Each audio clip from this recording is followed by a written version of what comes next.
Assalamu alaikum wa rahmatullahi wa barakatuh. Bienvenue sur ma chaîne Apprendre le français avec Monsieur Sharaf. Alors, après avoir expliqué qu'est-ce que c'est énoncé ancré et qu'est-ce que c'est énoncé coupé, on va passer d'accord à un quiz là concernant l'application et l'évaluation à propos d'énoncé ancré et énoncé coupé. Alors, qu'est-ce qu'on va faire? Alors, on a des énoncés et on va les identifier. Est-ce que c'est ancré ou bien coupé? Donc, on va commencer par la première phrase. Donc, le boc de Charles s'arrêta devant le perron du milieu. C'est bien. Le boc de Charles, là, le boc de Charles, c'est une voiture, la charrette. Le boc de Charles s'arrêta devant le perron du milieu. Alors, est-ce que c'est un énoncé ancré ou bien coupé? Très bien, c'est un énoncé coupé. Alors, pourquoi? Tout simplement parce qu'on a le passé simple. Alors, s'arrêter est conjugué au passé simple. Donc, le passé simple indique que cet énoncé, d'accord, est coupé de la situation d'énonciation. Parce qu'on est en train de raconter. On va passer maintenant, d'accord, au deuxième énoncé. Dans l'extrait suivant, l'énoncé est-il ancré ou coupé de la situation d'énonciation? Le marquis ouvrait la porte du salon, une des dames se leva. Le marquis, c'est quelqu'un de noble, ouvrait la porte du salon, une des dames se leva. Alors, ça se voit bien que c'est un énoncé, comment? Très bien. C'est un énoncé coupé. Pourquoi? Parce qu'on a ouvert et conjugué au passé simple, et on a se leva et conjugué au passé simple. On n'a pas besoin d'identifier qui parle et à qui parle-t-il. L'énoncé suivant. Mais tu as peur de la tête, on se moquerait de toi. Ça se voit bien qu'il s'agit d'un dialogue. Il y a quelqu'un qui parle et à qui parle-t-il? C'est-à-dire il y a un locuteur et un interlocuteur. Donc, c'est un énoncé ancré. Je dois justifier. Alors, on a le pronom tu, c'est-à-dire l'interlocuteur, et on a toi, et on a, d'accord, l'utilisation de quoi? Du passé. Alors, le passé composé. Bien. Alors, on va passer, d'accord, à l'énoncé suivant. Madame Bovary remarqua que plusieurs dames n'avaient jamais mis leurs gants dans leur verre. Ça se voit bien dans cet énoncé qu'on est en train de raconter. Donc, c'est un énoncé coupé. Justification. D'abord, l'utilisation du passé simple remarquable et on a le plus que parfait. Avait mis. D'accord? Passons maintenant donc à l'énoncé suivant. Dans l'extrait suivant, l'énoncé est-il ancré ou coupé de la situation? Je crois que tu as au plus, vous allez avoir 26 ou 27 ans. Alors, on a je crois, c'est un verbe d'opinion. Marquons, il y a un énonciateur, il y a quelqu'un qui parle. C'est bien. On a vous et on a le présent. Donc, c'est un énoncé ancré. Comme vous le voyez, un énoncé ancré La différence entre un énoncé ancré et coupé est claire. Énoncé ancré, on doit noter qu'il y a quelqu'un qui parle et il parle à une autre personne ou bien à un groupe ou bien à quelqu'un. L'extrait suivant. Je vous suis obligé, ça veut dire reconnaissant, monsieur, des bontés que vous avez faites pour moi.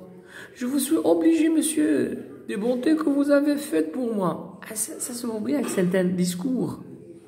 C'est pas un récit. Donc, c'est un énoncé ancré. C'est très bien. Alors, je vais faire une petite, d'accord, récapitulation, pardon. Alors, concernant énoncé ancré et énoncé coupé. Alors, énoncé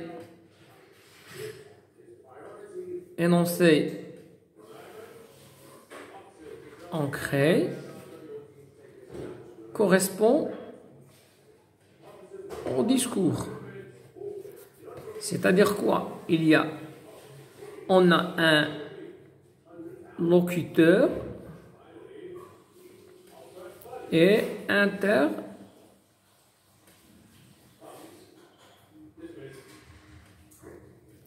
c'est-à-dire on a un émetteur ou bien énonciateur et on a à qui on s'adresse à un destinataire.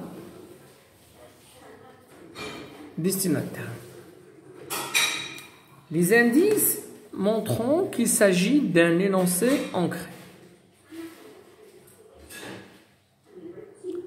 Les indices montreront qu'il s'agit d'un énoncé ancré. Il y a tout simplement les pronoms et les déterminants de la première et la deuxième personne. C'est-à-dire moi, toi,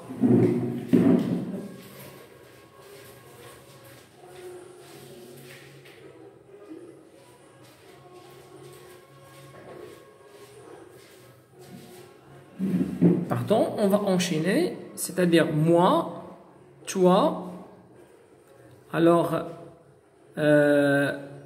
mon, ton,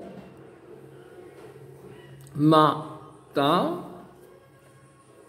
notre,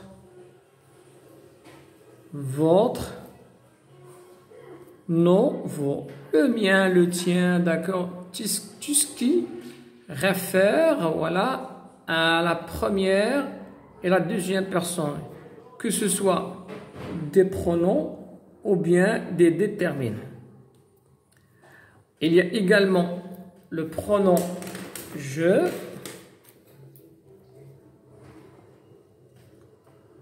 le pronom tu, alors le pronom nous, le pronom vous, etc. Alors, il y a également des indices qui montrent ou bien qui indiquent qu'il s'agit d'un énoncé ancré. Par exemple, le ton présent, futur et le passé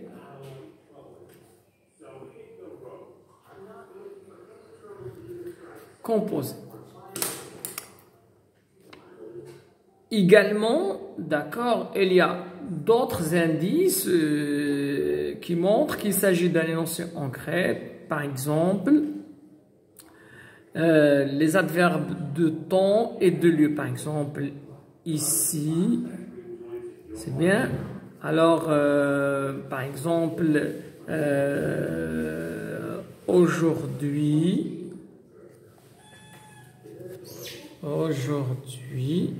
vous avez hier, demain, etc. Donc, ce sont des indices, voilà, qui montrent la présence d'un énonciateur, c'est-à-dire énoncé ancré. C'est très bien.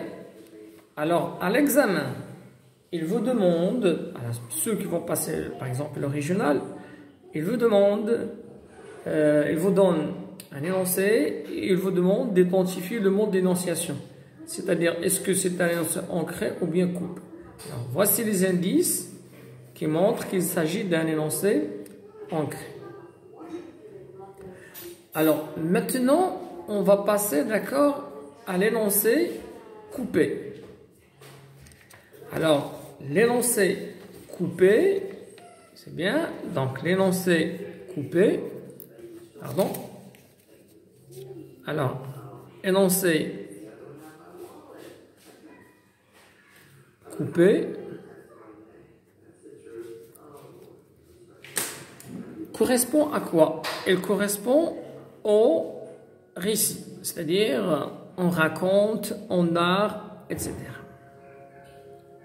Donc, un énoncé coupé, on n'a pas besoin de déterminer qui parle et à qui parle-t-il. Pourquoi? Parce que le message est clair, sans identifier, voilà ce qu'on appelle la situation d'énonciation, les éléments de la situation d'énonciation. Mais tout simplement, l'énoncé coupé, c'est celui-ci. Alors, quels sont les indices, voilà, ancrants, ou bien quels sont les indices qui permettent d'identifier un énoncé coupé? Alors, la troisième personne du singulier, la troisième personne du pluriel, et aussi les déterminants de la troisième personne. Par exemple, son, c'est, ça, etc.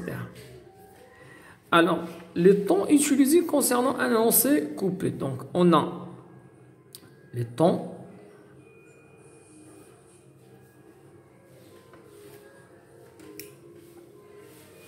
le passé simple, et c'est le temps de récit par excellence. Passé simple, l'imparfait, plus que parfait, d'accord, et le futur au passé, c'est-à-dire le conditionnel présent. C'est très bien. Alors, il y a aussi des indicateurs de temps et de lieu. Par exemple, les indicateurs de lieu, par exemple, là-bas.